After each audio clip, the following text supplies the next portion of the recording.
Sejam todos bem-vindos. Dentro de instantes iniciaremos a nossa transmissão.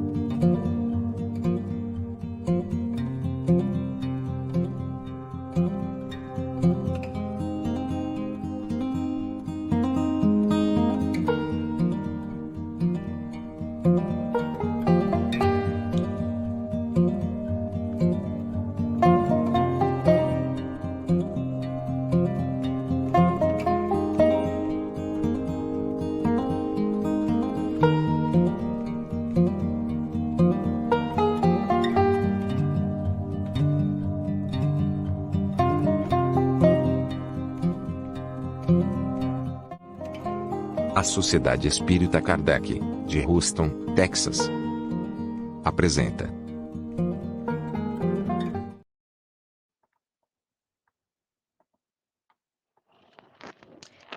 Boa noite, amigos. Que prazer estarmos juntos aqui mais uma vez. Essa é a nossa live número 42, muito especial. Estamos aqui entre amigos, já com várias participações aqui no chat e com a nossa querida convidada já conosco aqui.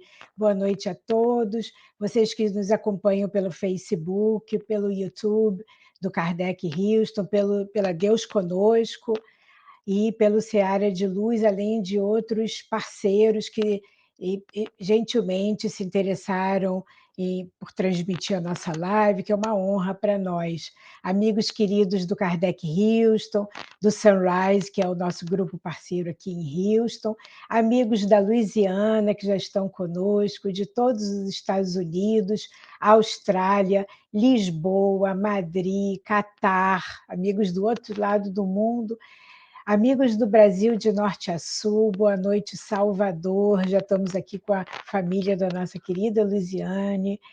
Amigos de norte a sul do Brasil, inclusive Rio de Janeiro, abraço. São Paulo, boa noite, amigos de Jales, amigos queridos e parceiros. Amigos do Rio Grande do Sul, lá de Lajeado, lá da pontinha do Brasil. É um prazer nós estarmos juntos mais uma vez aqui e um abraço em cada um de vocês. Nos apresentando, eu sou Fernanda Wanskovski, estou aqui representando o nosso grupo, Kardec Houston, aqui na nossa live número 42. Temos a nossa querida Deise aqui conosco e a Valéria também, que está aqui conosco, do nosso grupo, e a nossa convidada muito especial aqui nessa live de hoje, a nossa amiga muito querida, Luziane Bahia. É um prazer estarmos juntos, uma honra você ter aceito o nosso convite aí de Salvador, que já são 2 horas a mais, e a Lu vive em Salvador, cidade que ela nasceu e trabalha.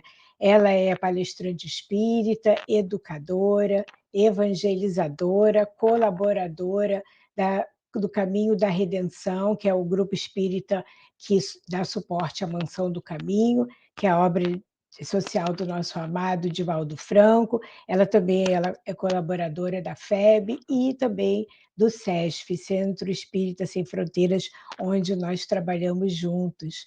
E, acima de tudo, é mãe. É assim que ela gosta de ser reconhecida, porque é uma mãe linda. Mas o mais importante da sua bio, das suas credenciais, Lu, é esse coração, essa amizade, essa doçura. Boa noite, querida. Querida amiga, te cumprimento, agradecendo imensamente por essa oportunidade.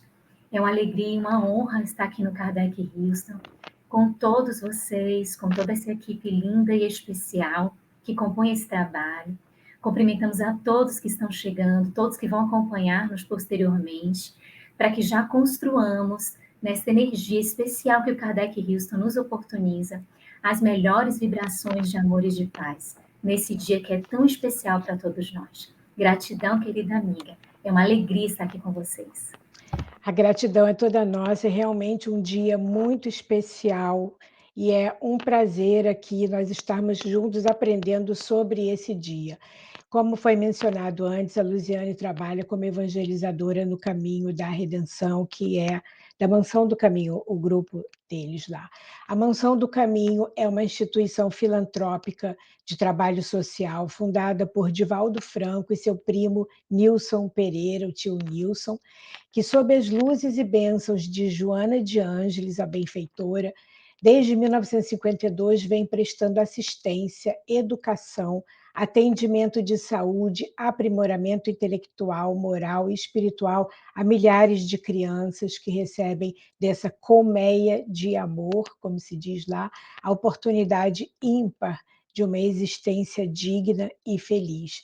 E você pode contribuir com um clique, inclusive aqui dos Estados Unidos, onde nós estamos, desses outros lugares, nós temos a Arlete lá do Havaí, e temos amigos do mundo todo e alguns que vão entrar amanhã e depois da manhã, podem contribuir com a Mansão do Caminho, com essa obra social que é mansãodocaminho.com.br. Vamos fazer a nossa doação e participar desse trabalho maravilhoso, sentir a alegria de contribuirmos com aqueles que precisam e com a obra do nosso amado Divaldo Franco. Vamos então agora, queridos, iniciar com uma prece, nos conectando não só entre nós, mas também com aqueles lá de cima, que são os verdadeiros organizadores desse trabalho. Já sentindo a leveza desse ambiente que foi preparado para nós, muito antes de nós chegarmos aqui, agradecemos a oportunidade de estarmos juntos, aprendendo sobre esse dia tão importante, sobre essa semana, que foram os últimos dias do nosso mestre aqui conosco, ele que veio nos trazer o nosso caminho, o nosso manual dessa jornada, o nosso roteiro de vida, que é o Evangelho.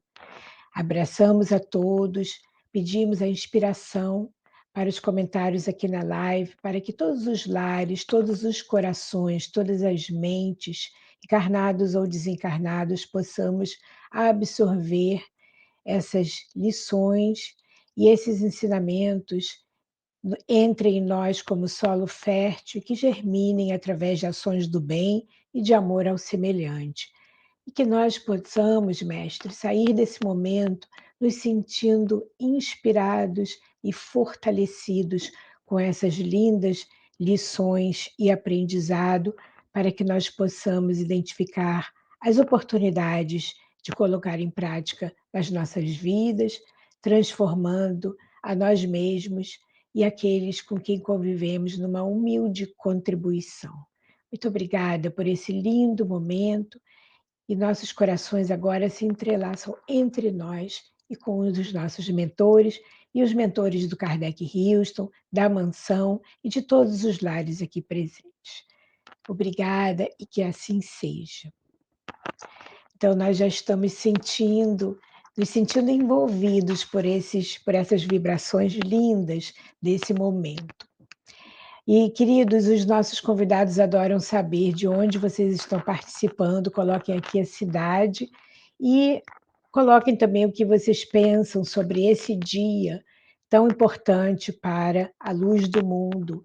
E aí nós vamos trazer alguns comentários aqui, algumas perguntas para a Lu, limitados, obviamente, no tempo, mas convidamos a todos.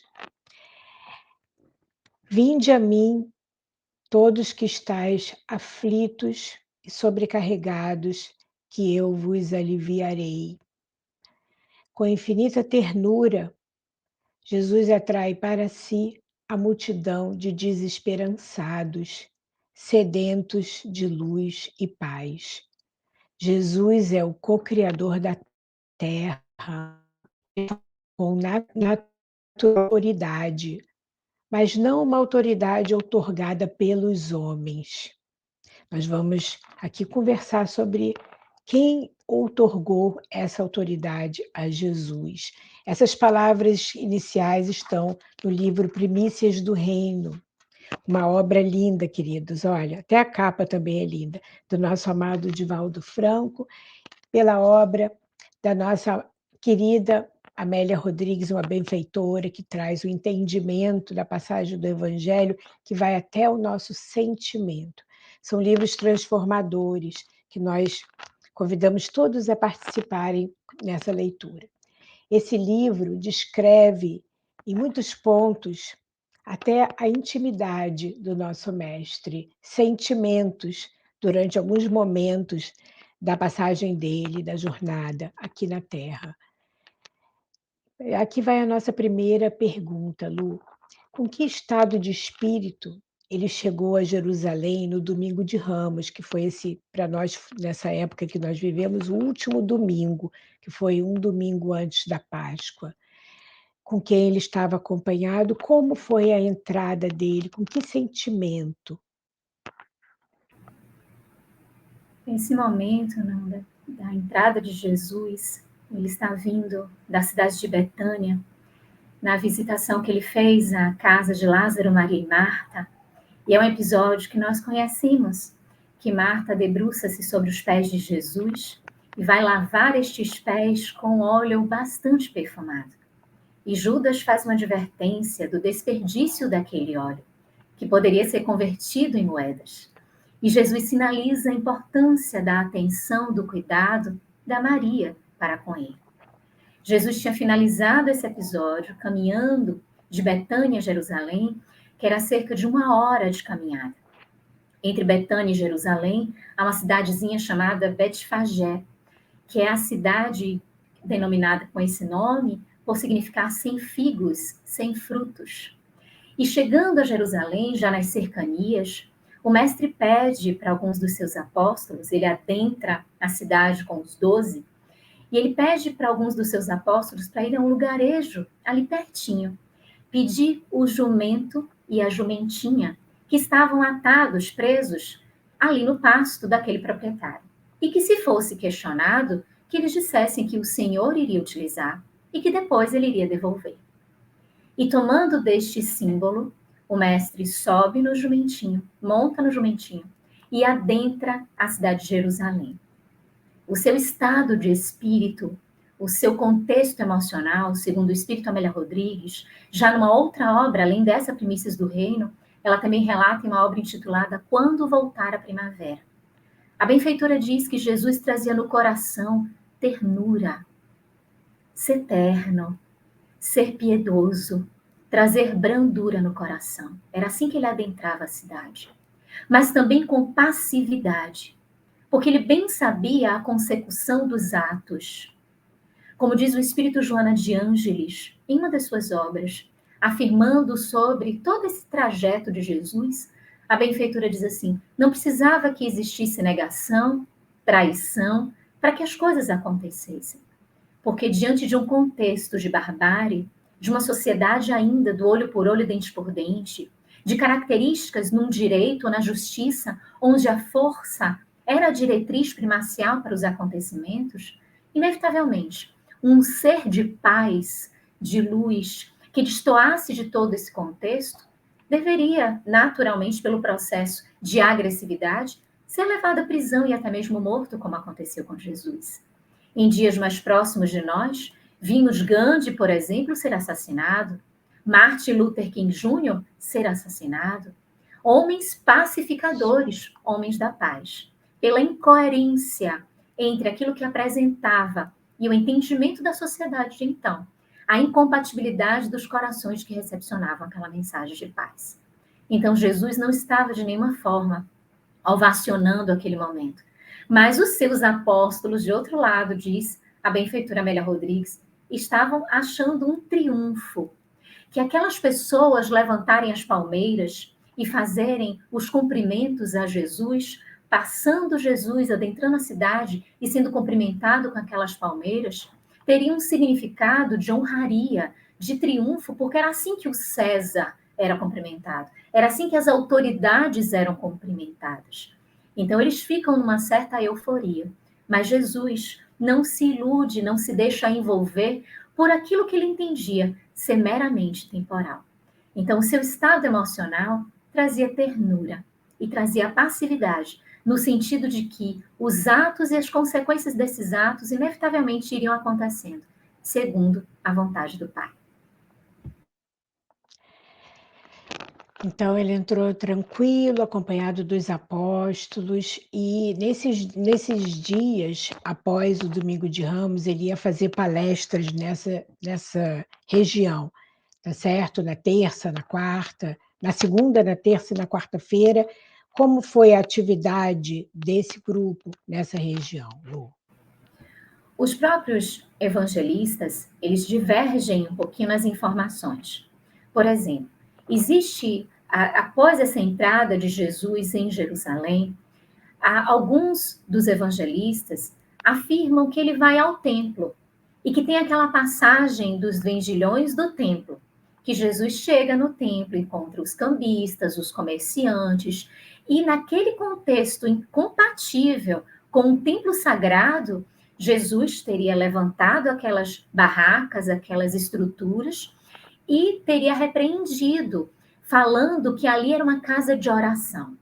Mas para outro evangelista, isso só teria acontecido na segunda-feira, quando Jesus teria passado de Jerusalém, voltado a Betânia, e passado novamente por aquela cidade, Betfagé, ido a Betânia pernoitar e retornando no dia seguinte.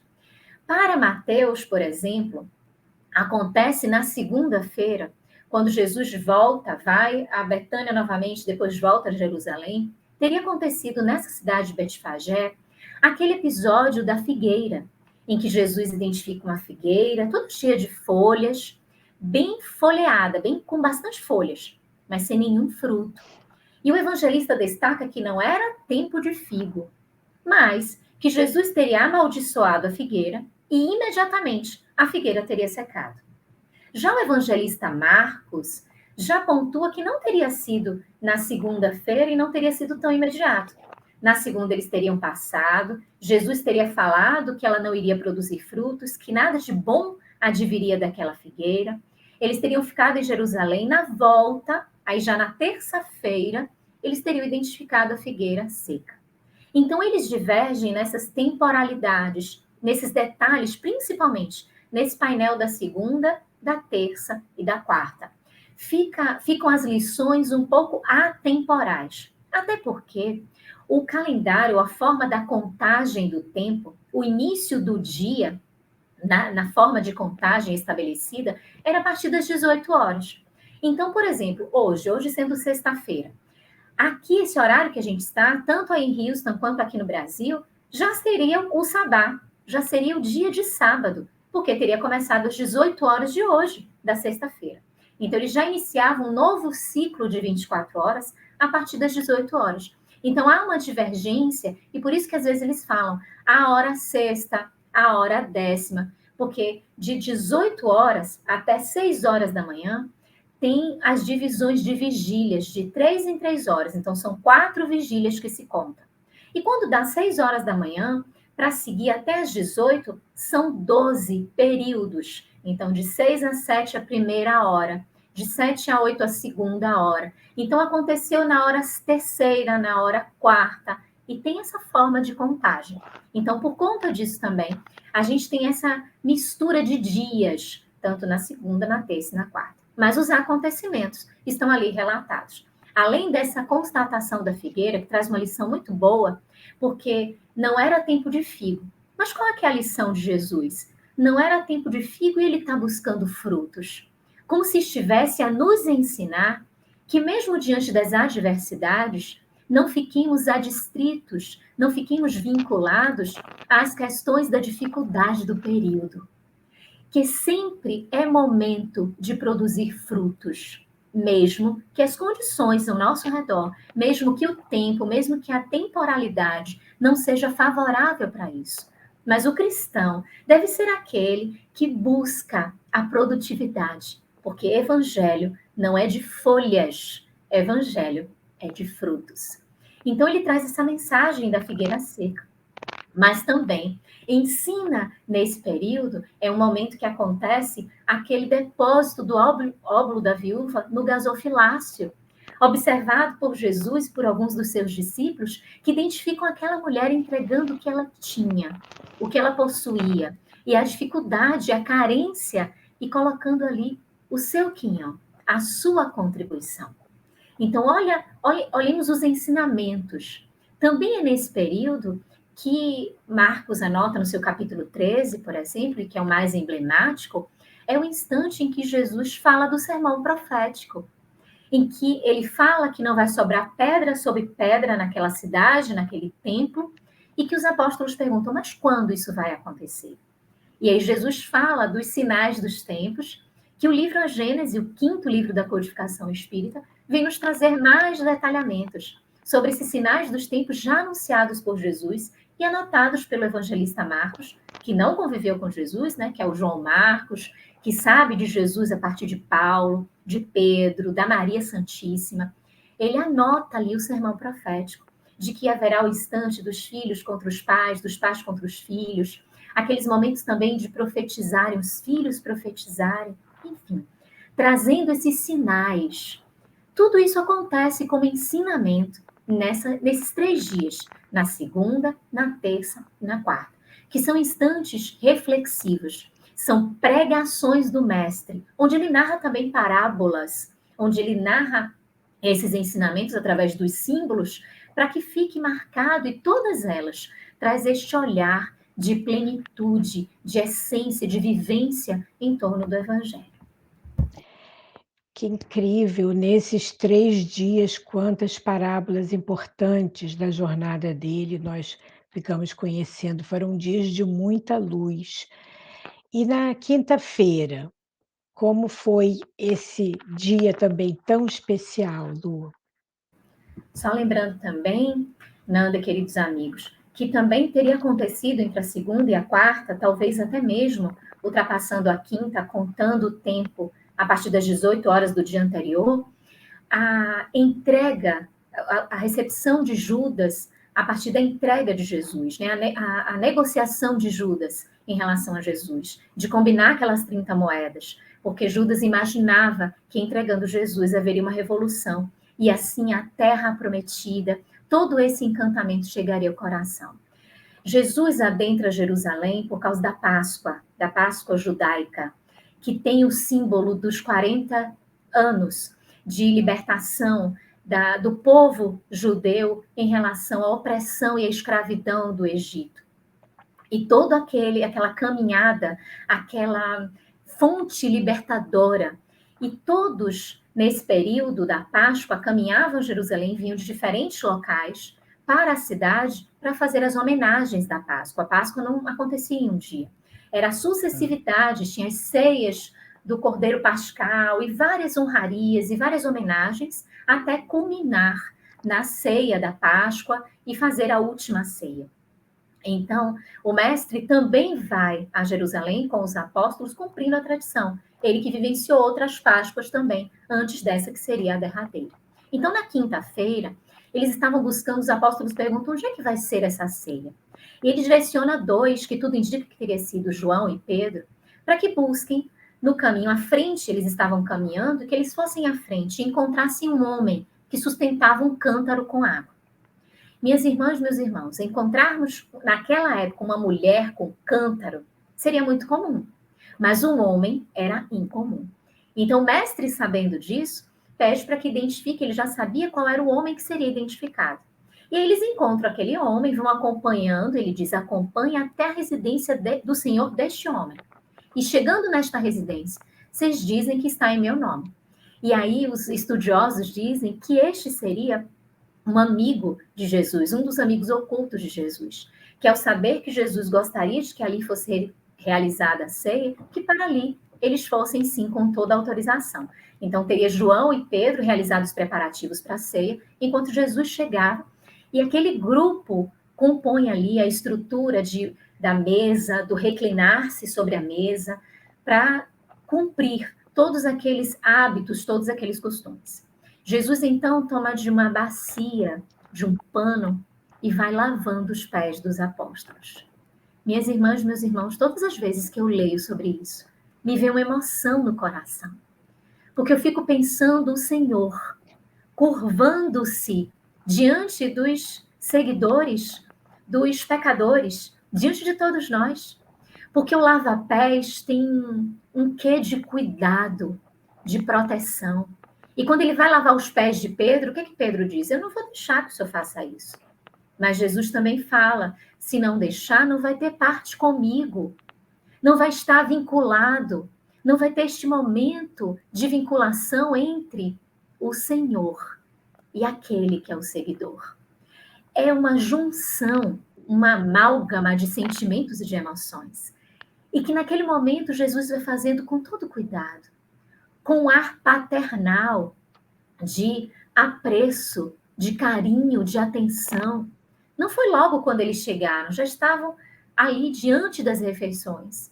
E ele faz todo aquele símbolo mostrando que aquele que é o maior tem que tornar-se o menor para servir.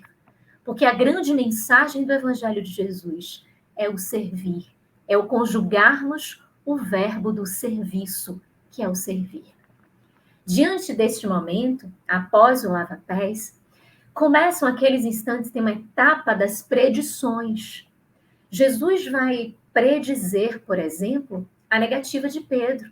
Porque quando ele está falando sobre as horas que se sucedem, e que Pedro diz que é capaz de estar com ele diz a Pedro, antes que o galo cante, você terá me negado por 3 vezes. E Pedro diz, mas eu sou capaz de ir com o Senhor até a morte. E o Espírito Amélia Rodrigues diz, e Pedro iria se fosse naquele momento, naquele instante ali da última ceia, se invadissem ali e aprisionassem Jesus, Pedro teria seguido com ele até a morte. Mas logo depois o momento era outro. Ele foi invadido pelo medo, pela dúvida. Mas também Jesus faz a predição do próprio Judas, dizendo que um dentre aqueles vai traí-lo. E João pergunta, mas quem será este? Aquele que eu entregar o pão molhado. Que era o hábito do ázimo, o pão ázimo, ser molhado e entregue e ofertado. Esse tipo de refeição era feito entre aqueles que tinham intimidade. Então era entre eles, entre os amigos. Isso não é percebido, não é notado, segundo os evangelistas e segundo o próprio Espírito Amélia Rodrigues. Eles não notam, eles não percebem aquela identificação de Judas. Judas sai para atender o que ele precisa, o que fazia necessário ao seu coração, e Jesus continua com as instruções. É ali que Jesus fala que ele é o caminho da verdade e da vida. É ali na última ceia que ele fala do Paracleto, do Consolador prometido, que viria. Então ele diz, é necessário que eu vá para que venha o Consolador prometido, que venha para dizer, para aclarar, para esclarecer. E ali ele anuncia a nossa doutrina, que na posteridade vai vir cumprindo esta promessa de Jesus. E ali também ele faz uma oração linda, que está descrita por Humberto de Campos no livro Boa Nova, psicografia de Chico Xavier. Uma oração que ele faz aos discípulos. Ele diz, Senhor Deus, Pai, eu não oro por mim, mas por eles que vão ficar, por eles que vão enfrentar. E aí é que ele destaca, entre aqueles, João, Pedro e Tiago, e ele vai ao Jardim das Oliveiras. É ali aquele momento que antecede a sua prisão, onde ele pede a esses 3 para que orem, enquanto ele adentra mais o Jardim das Oliveiras para ter um solilóquio com Deus. É onde ele pede para que ele vivencie aquele cálice amargo, para que ele tenha forças para ultrapassar toda aquela dificuldade. E ele volta e por 3 vezes retornando, os discípulos estão cochilando, estão adormecidos. Ele faz advertências e na última vez ele diz, mas será que não teria como atender a um pedido de vigilância, de oração? E aí quando eles tentam falar alguma coisa já era tarde, porque Judas já subia com os soldados e Judas havia prometido beijar a face daquele que era Jesus de Nazaré. Quem é Jesus de Nazaré? Ele responde, sou eu. E Judas beija-lhe a face e Jesus é preso. Pedro retira a espada, corta a orelha de um dos soldados, Malcolm, numa agressividade, e Jesus coloca as suas mãos sobre a orelha de Malcolm e ali há cicatrização. Evita-se que haja uma hemorragia, um sangramento excessivo.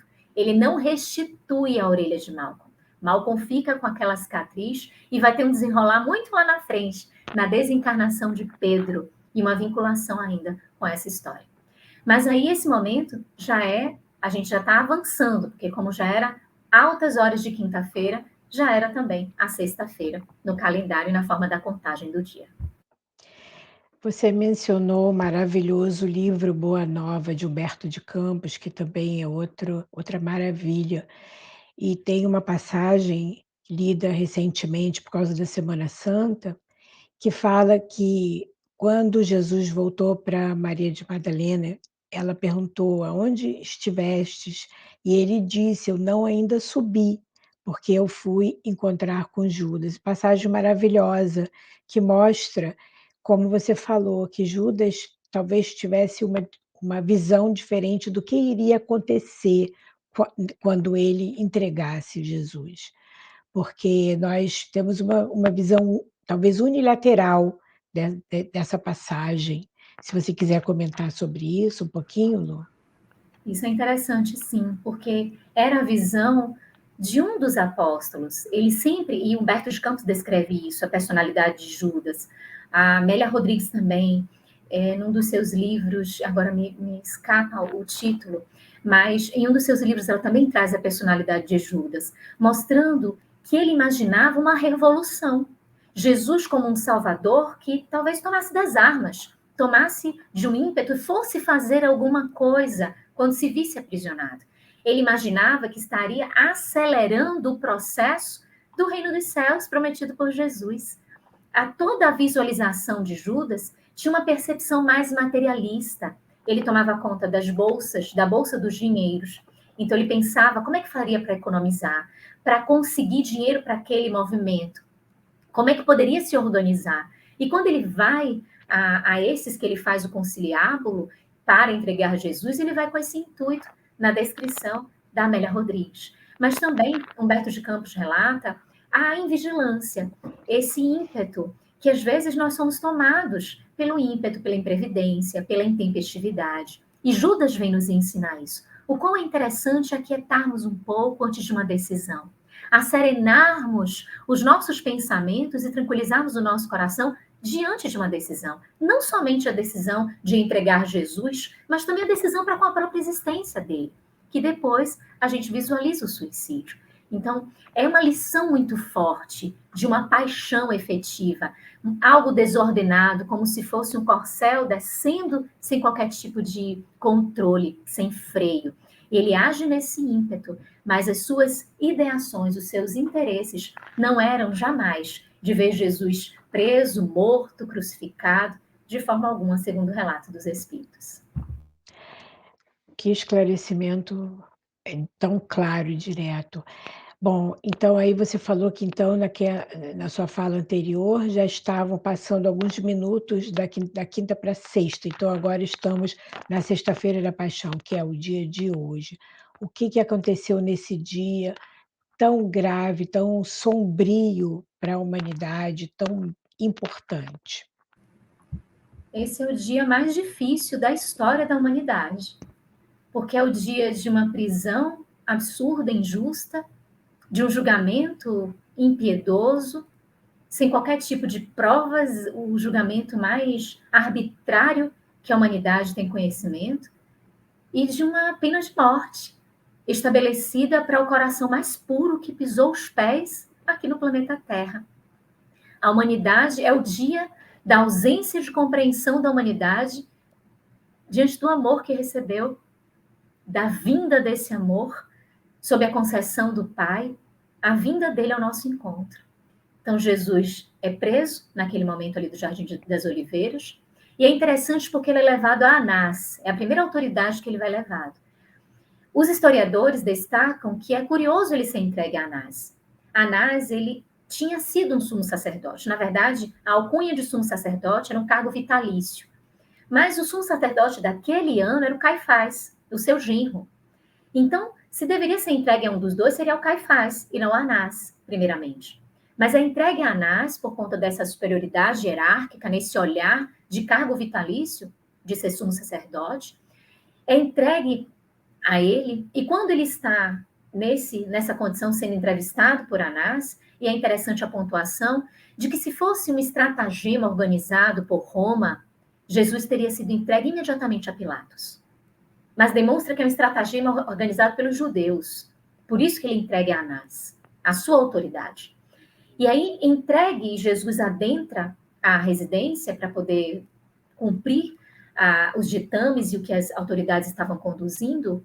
Pedro e João têm acesso, porque João tinha um desembaraço, uma facilidade de adentrar esses ambientes. E adentra o átrio da residência de Anás. E é nesse momento a primeira negação de Pedro. Alguma pessoa o reconhece, fala, dizendo que ele, você é um deles também. E ele nega Jesus. É a primeira negativa. Nada se consegue com Anás. Anás não consegue retirar nada de Jesus, não tem interesse, não consegue visualizar. Transfere Jesus a Caifás, que aí sim era o sumo sacerdote daquele período. Em Caifás, também Pedro e João vão à residência dele. Caifás vai buscando milagres, ele queria os fenômenos, as coisas que ele tinha escutado a respeito de Jesus. Que ali, diante dele, aparecesse algum fenômeno, alguma situação que demonstrasse essa grandiosidade de Jesus. Enquanto eles aguardam, Pedro e João, é que Pedro nega Jesus por mais 2 vezes. Ali no átrio da residência de Caifás. Então, nega pela 2ª vez. Ele diz, não conheço. E nega pela 3ª vez e o galo canta. E aí Lucas, o evangelista, diz que nesse momento, Jesus está saindo da residência de Caifás e passando por aquele átrio, para aquela parte mais externa, e fita Pedro. E aí Pedro se lembra da predição de Jesus e envergonha-se do seu próprio ato. Desse contexto, aí Pedro já tinha negado Jesus por 3 vezes, Jesus sai de Caifás e é conduzido a Pilatos. Só aí. E aí o dia já estava clareando, já começavam os anúncios do dia. É interessante, minhas irmãs, meus irmãos, que a gente pode fazer uma conexão aí quando ele chega em Pilatos. É uma obra que a gente conhece, que é essa aqui, ó. A gente conhece muito essa obra. Há 2000 anos, do Espírito Emmanuel, a psicografia de Francisco Cândido Xavier.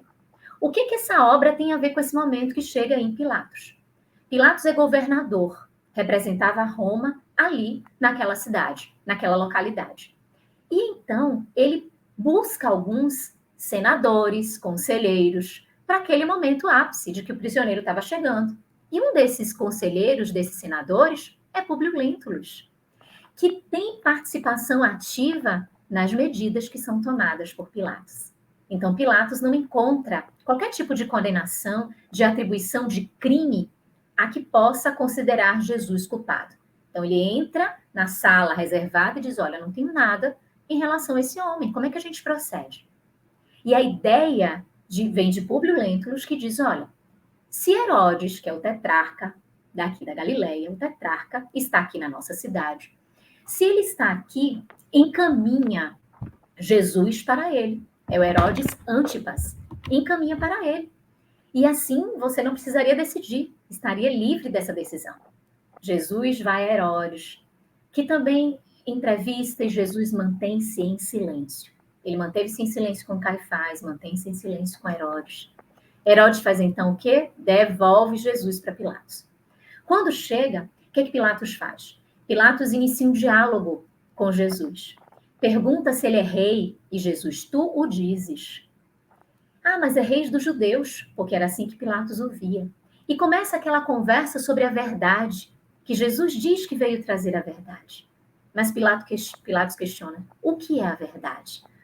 E Jesus mantém-se em silêncio. O Espírito Joana de Ângeles, no livro Dias Gloriosos, diz que em verdade, no livro Dimensões da Verdade, diz que Jesus teria respondido de que a verdade simboliza o Pai maior, que ele sim é a verdade. Pois bem, voltando àquele diálogo, Pilatos ainda tenta açoites para poder agradar a fúria do povo.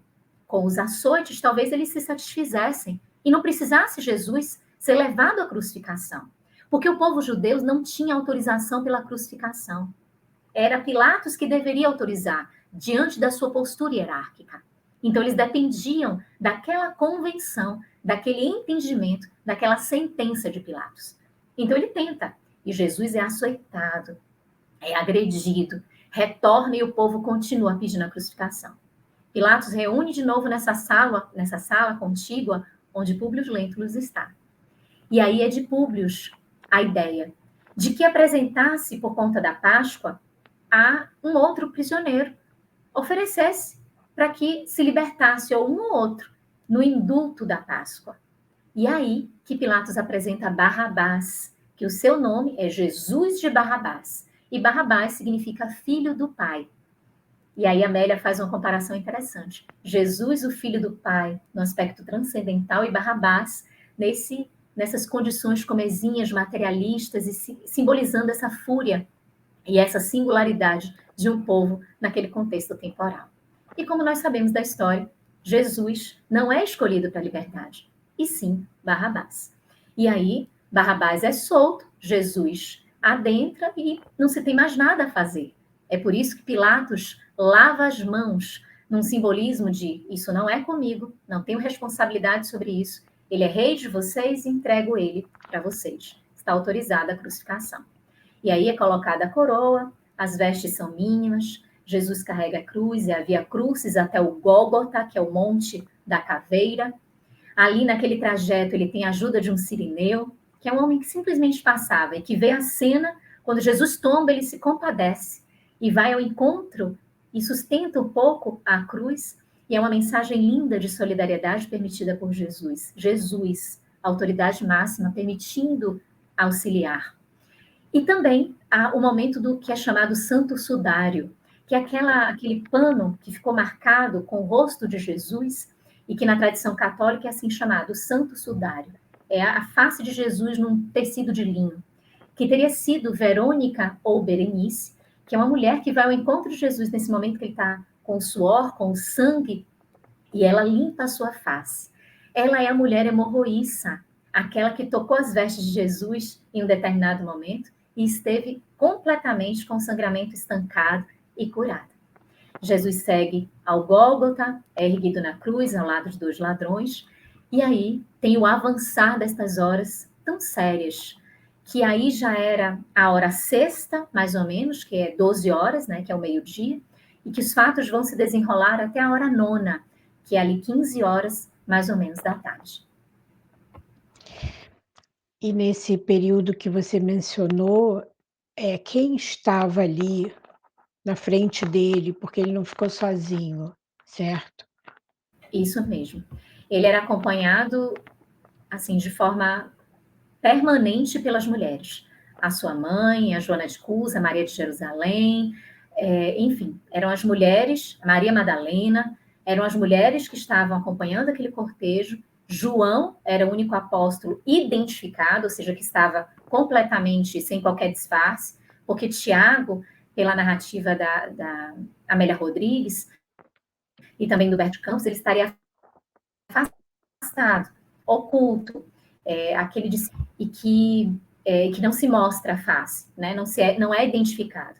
Então Jesus é erguido, eles estão abaixo, vem as lições do momento da cruz, da crucificação, primeiro do próprio Dimas, que é um dos ladrões que pede, que se considera arrependido diante dos seus feitos, e que Jesus promete que ele adentrará o reino dos céus. Em verdade vos digo hoje, estarás comigo no reino dos céus. Não é que hoje ele está com Jesus no reino dos céus, mas Jesus afirmava naquele momento que sim, ele estaria, porque o arrependimento é a primeira etapa da conversão.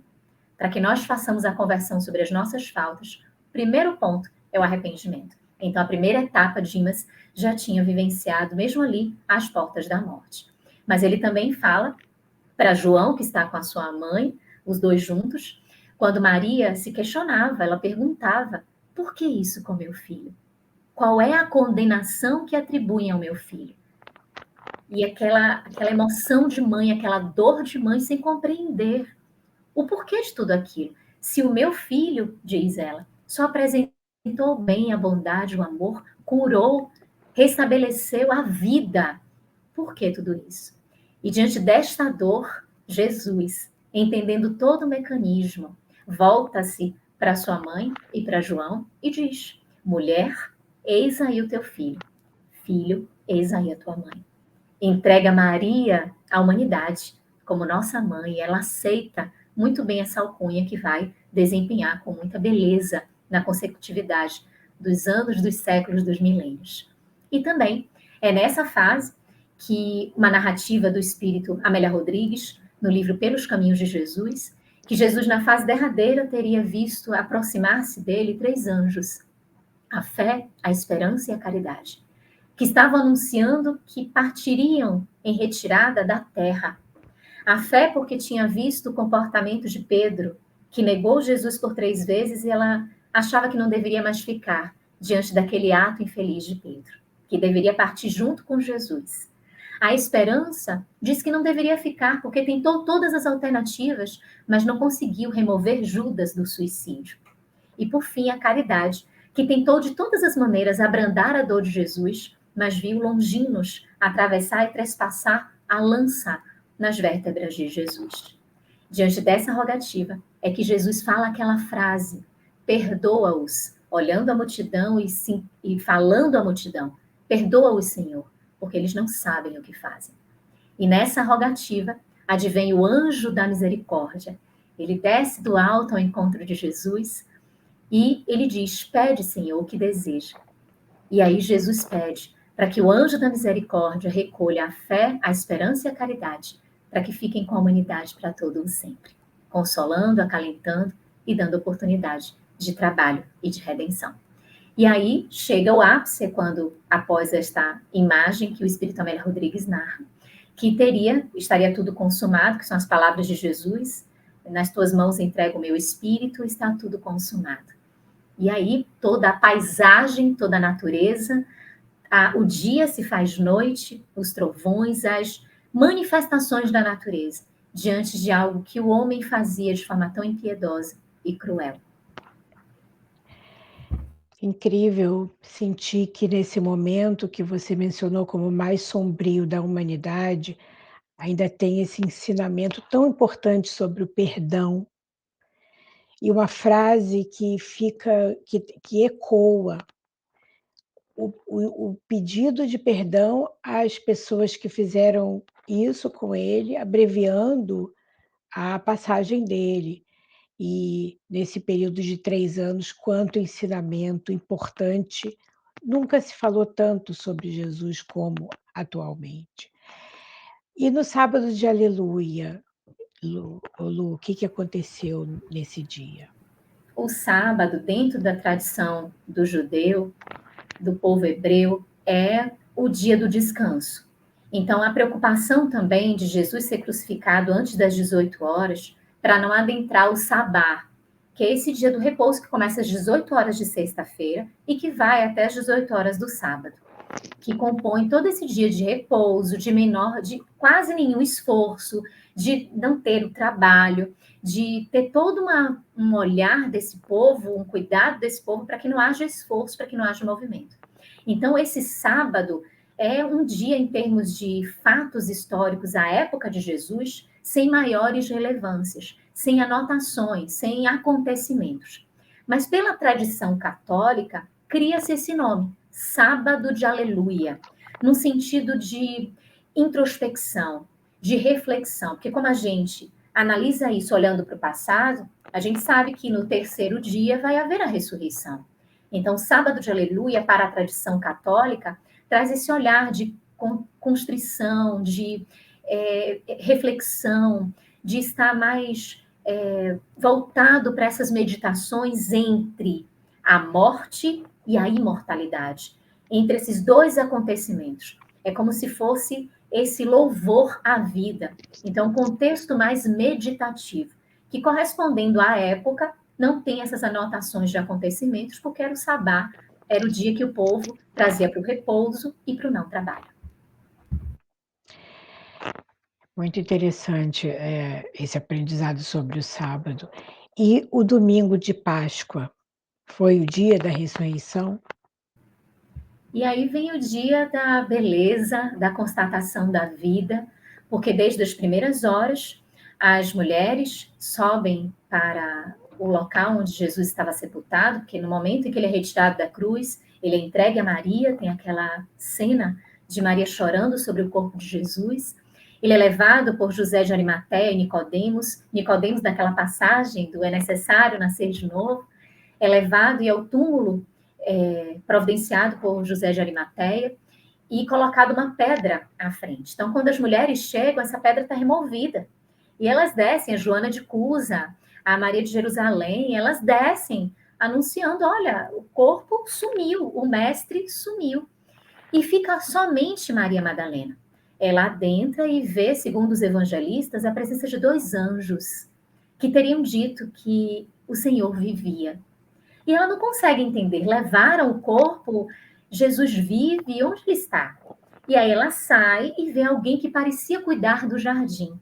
E aí o Espírito Amélia Rodrigues, na obra que a querida amiga Nanda mostrou para a gente, Primícias do Reino, falando sobre o capítulo A Rede Viva de Magdala, traz um momento lindíssimo, em que Maria vê Jesus, não o reconhece inicialmente, e quando ele volta e fala com ela, ela diz, Rabone, mestrezinho, e ele fala, Maria. E naquele momento ela vai com um ímpeto para abraçá-lo e ele diz, não me toque, ainda não ascendi ao Pai, que é a referência que a nossa querida amiga Fernanda fez aqui, e que Maria Dolores tem um poema, Retratos de Amor, lindíssimo no livro Retratos de Amor, sobre esse momento de Jesus com Judas, em que ele vai ao encontro de Judas aliviar as suas dores, trazer esperança, exercer a misericórdia.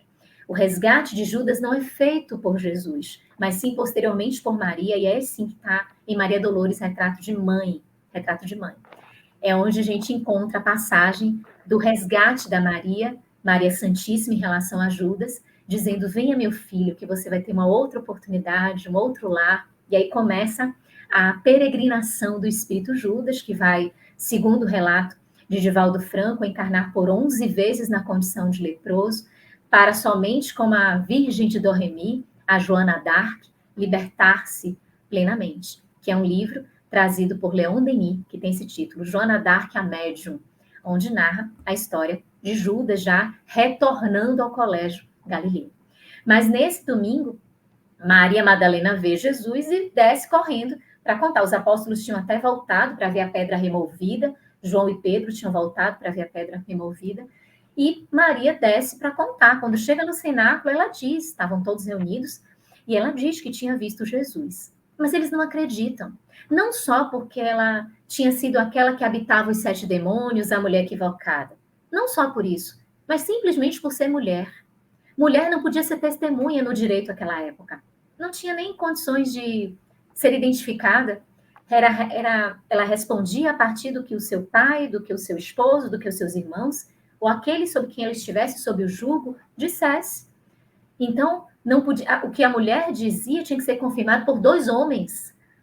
Então, não valia aquilo que ela estava dizendo. E aí eles começam a duvidar, mas ele apareceria para Pedro, para João, para sua própria mãe. Só que quando eles estão nessa conversa, existe um senhor, um rapaz, que está na estrada de Emaús, Cleófas, e existe também um amigo que está com ele.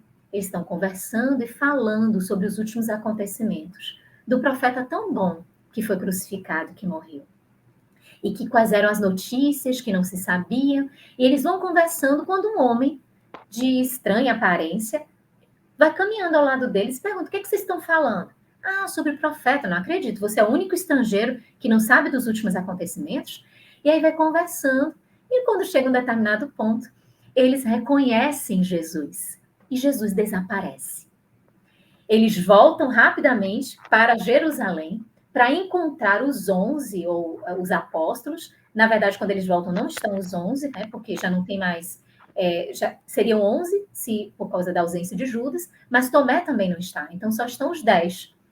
E a mãe de Jesus, Maria Madalena, quando eles retornam para contar aos apóstolos que eles viram Jesus, Jesus aparece pela primeira vez no cenáculo.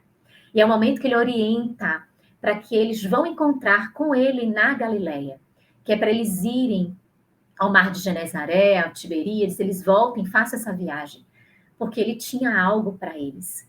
E vem as aparições de Jesus depois desse dia, por 8 dias depois. Ele aparece novamente no cenáculo, agora sim, aos 11, porque quando Tomé não encontra, Tomé também não acredita em Maria Madalena, não acredita nos apóstolos, e diz, eu não acredito, só acredito vendo e tocando. E aí Jesus aparece 8 dias depois. E aí Tomé toca nas chagas E ele diz, agora eu acredito. E aí Amélia Rodrigues diz que Jesus completa o feixe de bem-aventuranças. Porque Jesus diz assim, bem-aventurados aqueles que acreditam sem ver. Você acreditou porque você tocou, porque você viu. Bem-aventurados aqueles que acreditam sem ver. E aí as aparições são sucessivas, até os 500 da Galileia, até a pesca que Jesus orienta à direita. E os apóstolos, estava Pedro, Tomé, João e Tiago naquela pesca, e que depois vem à beira para assar o peixe diante da fogueira. Jesus pergunta a Pedro, Pedro, tu me amas? Sim, Senhor. Se me amas, apacenta as minhas ovelhas. Pedro, tu me amas? Pela segunda vez. Pedro, intrigado, responde, sim, Senhor, eu te amo. Apacenta o meu rebanho. E pela terceira vez, Pedro já sem entender. Pedro, tu me amas? Sim, Senhor, eu te amo. Então, apacenta as minhas ovelhas. Jesus pergunta 3 vezes, para confirmar a consciência que negou-o por 3 vezes, a afirmativa do amor, limpando a consciência de Pedro. Jesus não fez isso para que ele tivesse certeza do amor de Pedro, mas para libertar Pedro de uma eventual culpa. E assim vão acontecendo as aparições até o momento que Jesus ascende na frente dos discípulos, ele eleva-se e desaparece. Que coisa linda, Lu. Nossa, quanto aprendizado, é profundo cada momento dessa história. Eu ia comentar sobre a passagem que você comentou de os homens não acreditarem em Maria Madalena por causa do passado dela. O interessante é que nessa obra de Amélia Rodrigues, ela descreve que Maria, a mãe de Jesus, acreditou. É incrível isso. Enquanto ninguém acreditava, por causa dos motivos que você embasou, Maria falou: eu acredito em você. Então, isso é muito emocionante. A E mais pura. Madalena, Nanda, estava chorando nessa hora. E a Nossa Senhora toca em suas mãos e olha nos seus olhos na descrição de Amélia Rodrigues e diz: eu acredito em você. Eu sei que você viu meu filho. É muito profundo. Porque ela também poderia ter sido escolhida para essa aparição. E aí ninguém ia contestar, ninguém ia negar, nem todo mundo ia acreditar nela. Mas justamente ele apareceu para Maria Madalena e Maria, sendo a mais pura, a mais elevada, acreditou. Isso é uma lição também, um aprendizado. Eu ia te perguntar sobre, você comentou sobre os apóstolos e quanto detalhe importante que nós estamos aprendendo. Os apóstolos, com essas falhas que depois vieram a ser libertados pelo Mestre, eles nos passam, e isso nos passa um sentimento de que nós, sendo tão imperfeitos, todos nós sendo endividados e enfermos, estando aqui nesse estágio que nós estamos, também deveremos superar esse pensamento e trabalhar com muita energia na disseminação do evangelho, na doutrina espírita, como você mencionou no começo, o Consolador. Então, isso, você gostaria de comentar sobre isso, sobre cada apóstolo com a sua cruz própria, nos passando a ideia de que nós, com as nossas limitações, também podemos ser trabalhadores maravilhosos? Sim, Nanda, só trazendo rapidamente a aparição de Jesus a Maria Madalena, porque nós imaginamos que seja um ponto alto de lição do Evangelho. De Jesus aparecer para a imortalidade, constatando e comprovando a imortalidade, para alguém que se fez de rede viva, ainda naquela experiência. Alguém que se predispunha a superar as suas faltas, que tinha sim abrigado os 7 demônios, mas que estava ali ressurrecta, estava renascendo também. Então é como se Jesus fortalecesse todos os nossos propósitos de ressurgimento, todos os momentos que temos de sair das nossas iniquidades para nascermos de novo dentro da própria experiência, dentro da própria existência. São os recomeços. Precisa ter muita coragem para recomeçar, precisa ter muita fibra para recomeçar. E esta mulher é um significado, é um ponto alto do evangelho, a sua transformação. E esse ponto, Nanda, que você traz dos apóstolos, é um diálogo conosco, porque quando nós olhamos a Semana Santa, olhamos todas as lições, tudo isso aqui que a gente foi conversando e muito mais que existe, aqui só um panorama, mas quando a gente vai olhando detalhadamente cada ponto, cada ensinamento, a postura de Jesus diante do Calvário, a libertação, a demonstração da imortalidade, ele anuncia para todos nós, olha, na vida nós teremos diversos instantes de Calvário, são os nossos testemunhos. E aqueles que são escolhidos para ultrapassarem os testemunhos somos nós. Porque os apóstolos, eles tinham as suas características tão diferentes. Pedro adorava uma discussão, uma briga, um impulso, uma condição assim, arrojada. João e Tiago eram chamados filhos do trovão. A gente imagina por quê? Porque eles eram quietos. Filhos do trovão. Cada um com sua característica, um com a prudência. Acreditemos que o que mais traz uma estrutura psicológica dentro de um processo assim de adequação era o próprio Judas, na descrição do Espírito Amélia Rodrigues. Todos os outros tinham seus ímpetos, as suas questões, enfim. Olhemos o prisma, o caleidoscópio de personalidades. Nesses 12, Jesus fala a humanidade, fala com todos nós. Como nós nos identificamos com eles, com os pensamentos, as dúvidas. Jesus fica com eles um bom tempo, sai ainda quando retorna nas aparições, fica 40 dias, como eles descrevem, como Lucas diz, ficou 40 dias conosco. Então, eram inúmeras aparições. Vem o Pentecostes, eles ainda estão com dúvidas. As línguas de fogo vêm para romper essas dúvidas, eles saberem que eles podem trabalhar.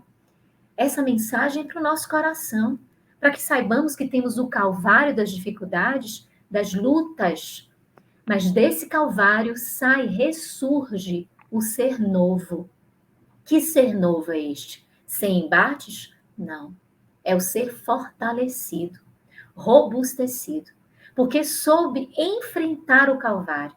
E enfrentar o Calvário são as nossas dificuldades do dia a dia, a começar pelas nossas imperfeições, pelas nossas dificuldades de orgulho e egoísmo, a inveja, a vaidade, a preguiça, a avareza, esses que são chamados pecados, que são os nossos calcanhares de Aquiles, que são as nossas dificuldades, as nossas questões principais das reencarnações, que vai fazendo com que voltemos sucessivas vezes, às vezes para trabalharmos os mesmos pontos, porque não aprendemos a lição.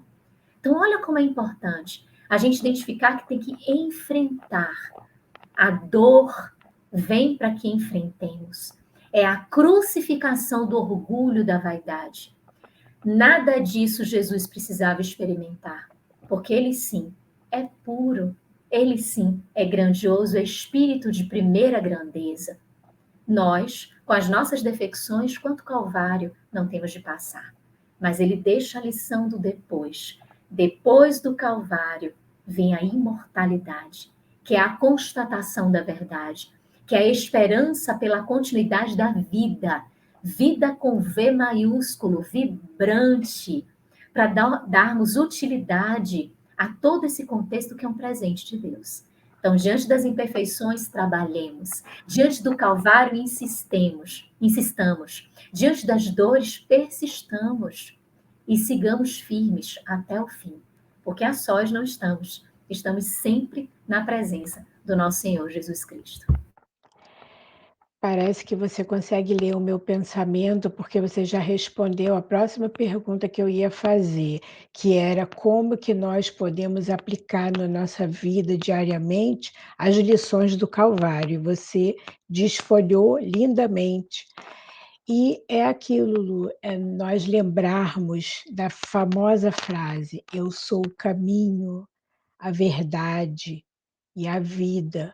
Quando nós estivermos atravessando um problema, lembrar dessas 3 palavras e entregar a Jesus, nos entregarmos a Jesus. Nós queríamos finalizar com você comentando essa expressão que ele tanto falava, durante a pregação dele nesses 3 anos de jornada e quando trouxe as parábolas, porque existe muita busca. Nunca existiu tanta busca pela luz de Jesus, pela paz de Jesus como atualmente. Durante a pandemia, pós-pandemia, nesse momento de tanta incerteza, polaridade, desarmonia. Então, nós gostaríamos de pedir para você fechar essa live, essa linda live dessa noite, comentando isso. Esta busca é uma busca que é inevitável.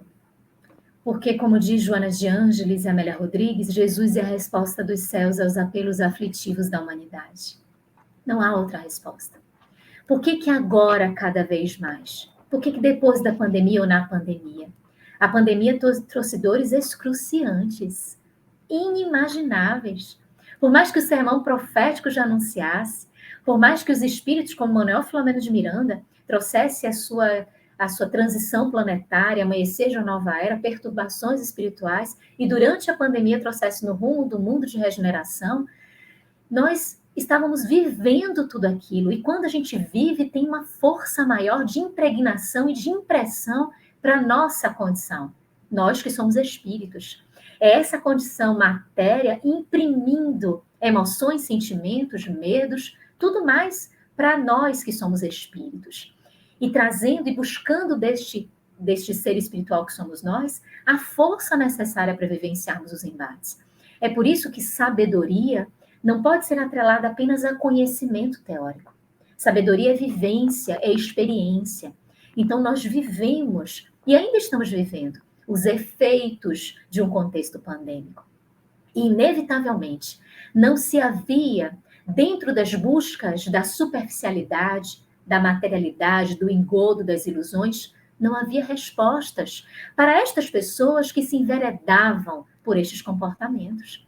Então, vem a pandemia e as pessoas começam a buscar resposta. Onde está a resposta? Os espíritos dizem, ele mesmo disse, eu sou o caminho. E alguns traduzem da verdade e da vida, porque Jesus é o caminho cuja meta a ser alcançada é Deus. Então, verdade e vida, Deus. Porque Deus, como disse Simão Pedro ontem, no estudo do Evangelho, ele disse assim, a gente não pode dizer que Deus traz a verdade. Deus é a verdade. A gente não pode dizer que Deus traz a vida, porque Deus é a vida, Deus é a justiça. A gente não pode dizer que ele é misericordioso, ele é a misericórdia. Então, olha que importante. Se Jesus é o caminho, e somente através dele nós alcançamos o Pai, é através dessa percepção, desse alicerce. Então, aqueles que ainda se encontravam sedentos, como Joana de Ângeles descreve no livro Filho de Deus, você pode conhecer Jesus, mas tem aquele outro que ainda não conhece. Estende a mão para aquele outro que ainda não conhece. Então, aqueles que não conheciam Jesus, e conhecer Jesus não significa somente dizer-se cristão. Sou cristão, não basta, é vivenciar. Então, muitos de nós revisitamos os evangelhos.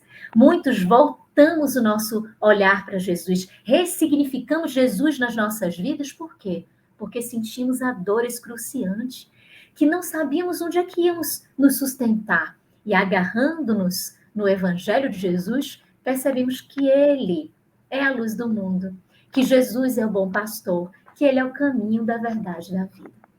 Ele não está unicamente à frente, Ele está ao lado, Ele nos sustenta.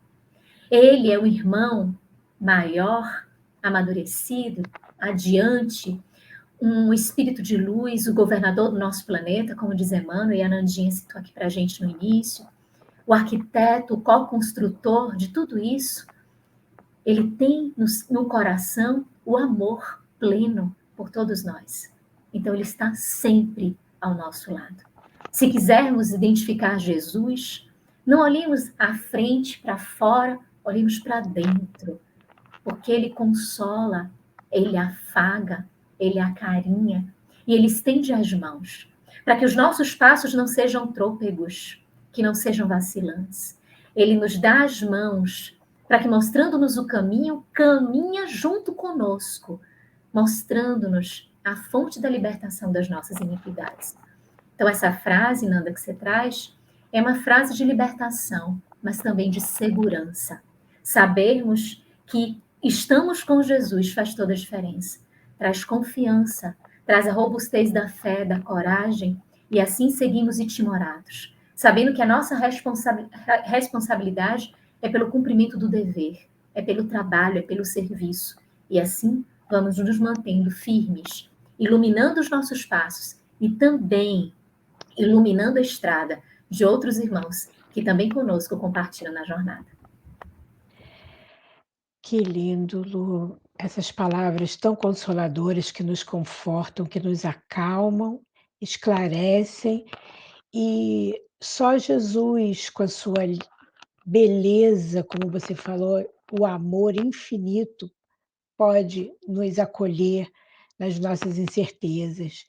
E apesar dos nossos defeitos, ele foca nos nossos potenciais. Então, que nós lembremos disso, queridos, e entreguemos tudo a Jesus, seguindo ele através do Evangelho, que é a nossa cura, é a cura do nosso espírito, para sempre, na raiz, como uma árvore. Não é a folha, é a raiz. Jesus é o nosso mestre. Esse aprendizado lindo dessa noite vai ficar para sempre marcado em nós. Nós agradecemos por você aceitar estar conosco nesse dia, que é um dia de família, é um dia de reclusão, mas quanta luz foi trazida aqui, nós agradecemos e pedimos a Ele para nos ajudar a absorver esses conhecimentos e colocar em prática. Nós vamos pedir para você fazer uma prece, iluminando ainda mais esse momento, para que cada lar, cada coração, cada espírito receba ainda mais os benefícios dessas vibrações, nos envolvendo tanto. Antes da prece, eu gostaria de agradecer imensamente aos trabalhadores do Kardec Houston, já registrando a minha admiração pelo trabalho de vocês. Trabalho árduo, de disciplina, de coragem, são desbravadores e continuadores. E recebam sempre as nossas orações, para que os seus corações sejam fortalecidos e mantidos sempre nessa fé, nessa coragem, que vão levando além da pátria do Evangelho a mensagem de Jesus. Que Deus abençoe a cada um de vocês. Nós também agradecemos a cada um que esteve aqui com a gente, que foi mantendo essa energia espiritual do início até o fim, porque a manutenção desse momento aqui é construção coletiva. E vocês foram mantendo isso aqui, todos nós juntos, essa vibração, sentindo a presença de Jesus conosco. Gratidão imensa a todos vocês, já desejando um restinho de final de semana de muita paz e de reflexões muito profundas. Vamos orar. Querido Jesus, mensageiro do amor, gratidão imensa por esta oportunidade, Senhor. Nosso coração fica emocionado por sentir a Tua presença e a dos benfeitores espirituais. Nesse dia, nessa semana, diante dos acontecimentos que rememoramos e que sabemos dos impactos na história do planeta Terra, que nunca mais foi da mesma forma. Após todas estas lições que ficaram registradas em nossos corações. Alguns anos depois, estamos aqui, Senhor, vivendo as agruras ainda das nossas iniquidades, vivendo os efeitos das nossas imperfeições. E como necessitamos de Ti, como necessitamos do Teu coração de bondade, de paz, de amor, de misericórdia. Por isso rogamos a Tua presença, nesses dias que são tão desafiadores, já anunciados desde há muito, que tenhamos a serenidade, pautada na Tua presença conosco, para enfrentarmos as tempestades, o mar alto, as dificuldades, o Calvário. e testemunharmos nos instantes em que sejamos convocados a partir do caminho que o Senhor nos apresentou e apresenta constantemente, conduzindo-nos à verdade e à vida. Gratidão, Mestre. Abençoa todos nós, abençoa este planeta tão lindo, tão especial. Abençoa as famílias, abençoa as pessoas que estão às ruas, com fome, desabrigadas, aquelas que perderam os discernimentos. Olhai pelos suicidas, olhai por aqueles que cometem e que cometeram faltas atrozes, e por todos nós, diante das nossas defecções, mas rogando a Ti sempre a oportunidade do serviço e do trabalho. Abençoa Kardec Houston e os companheiros de amor que levam solidariedade, fraternidade e esperança aos corações. Fica conosco, Mestre, permitindo que o Teu Evangelho seja sempre a luz do mundo íntimo de cada um de nós, para nos mantermos com toda a força necessária de enfrentarmos as nossas próprias imperfeições. Assim seja. Essas palavras tocam fundo o nosso coração e nos traz muita emoção, porque estamos todos juntos aqui, como você falou, voluntários, participantes do mundo todo, e esse fim de semana pessoas do outro lado do mundo, que agora estão dormindo, vão assistir também. Então é lindo ver isso, essa busca e esse encontro ao mesmo tempo, a busca e o encontro. A nossa próxima live vai ser a número 43, vai ser no dia 5 de maio, e vamos estar aqui com o nosso irmão, meu e da Lu, Geraldo Campete, e a Elaine Cap, e eles vão estar respondendo a pergunta: como saber se nós estamos indo bem nessa jornada em tempos de transição? Qual é o nosso termômetro espiritual, para nós sabermos se nós estamos aproveitando? É uma pergunta que depende de cada um, mas eles vão estar conversando sobre isso. Então, vai ser no dia 5 de maio, convidamos a todos. E o Geraldo, estando aqui conosco no dia 5, vai convidar todos para virem pessoalmente encontrá-lo aqui em Houston, que ele vai estar aqui no dia 3 de junho, no que a gente chama de eventão. Vem gente do Havaí, da Austrália, do Japão, de Chicago, da Flórida, New York, ou seja, vai ser um encontro maravilhoso. E nós queremos também convidá-los para vir encontrar a Lu, que está com a viagem marcada, para vir aqui pessoalmente, nós vamos nos abraçar. Então, todos que estão aqui já botem ali o Save the Date no seu calendário, porque ela vai estar aqui, se tudo der certo, se Deus quiser, no final do ano, para fechar as nossas atividades aqui do Kardec Houston. Então, vai ser maravilhoso estarmos todos juntos, colocando os nossos corações cheios de amor nesse grande abraço. Nós queremos agradecer, além dos voluntários e dos participantes aqui, aos nossos queridos amigos Belmiro Alves, da Deus Conosco, e o Renato Garcês, da Seara de Luz, que estão transmitindo essa live para muitos amigos também. Agradecendo a todos, dando um abraço em cada um, e o nosso especial para a Lu e a sua família, que estava conosco aqui no chat, desejando a todos um fim de semana maravilhoso, uma Páscoa maravilhosa. Para o pessoal de Jales, que está conosco aqui, Lu, seus conhecidos também, que você adora, pessoal de Queridos, Salvador.